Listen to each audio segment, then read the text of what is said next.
अगर आप भी चाहते हैं कि आरसीएम म्यूजिक के वीडियो सबसे पहले आप तक पहुंचे, तो लाल बटन को दबा के चैनल को सब्सक्राइब जरूर करें और साथ में बेल आइकन को दबाना ना भूलें।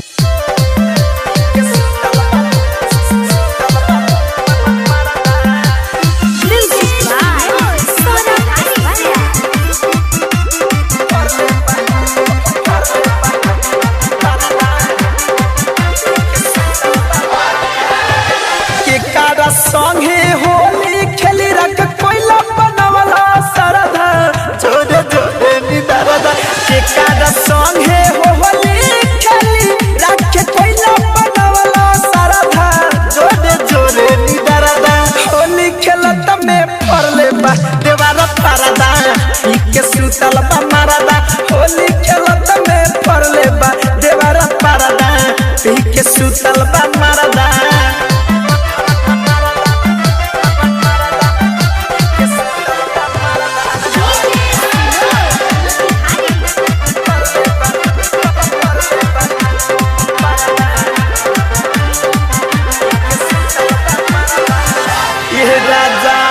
मीटे पुआ चूल्ही पर सही बाके बाकी खइलो न पियलो सब कइलो गोबर माटी ए राजा मीटे पुआ चूल्ही पर सही बाकी खइलो न पियलो ए राजा कइलो गोबर माटी रंगवा अबिरवा ना डलला शरीरवा आ धइला ना एको मुट्ठी गरदा जोरे जोरे निदरदा रंगवा अबिरवा ना डलला शरीरवा धइला ना एको मुट्ठी गरदा जोरे जोरे निदरदा होली खेलत में फले बा देवारा परदा के सुतल बा मरदा होली खेलत में फले बा देवारा परदा के सुतल बा मरदा।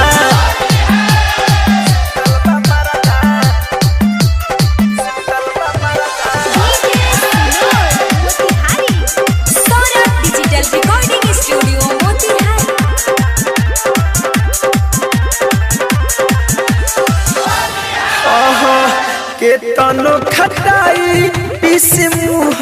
में पियाई कवनो नया सर और सुनी सासु माई ए अम्माजी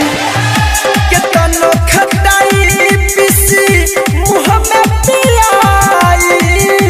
कवनो नया सर करे सुनी सासु माई तर से जो बनवा खेले रंगवा बुझला न तनको दरदा जोरे जोरे निदरदा तर से जो बनवा खेले रंगवा बुझला न तनको दरदा जोरे जोरे निदरदा होली खेलत में फले बा देवारा परदा के सुतल बा मरदा होली खेलत में फले बा देवारा परदा के सुतल बा मरदा।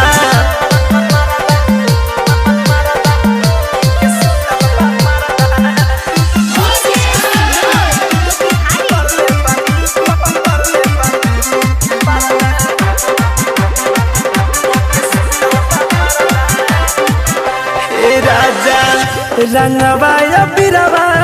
लहरे हम चोली धर कंधनंजय असगर कैसे खेली होली ए राजा रंगवा बिरवा चोली धर कंधनंजय असगर खेली कैसे होली युवे सधीरत सरवे सवरिया सूरत के बाटे नहारा जा जोरे जोरे निदरदा युवे सधीरत विजेंद्र दादरद के बाटे ना कोनो हारा जा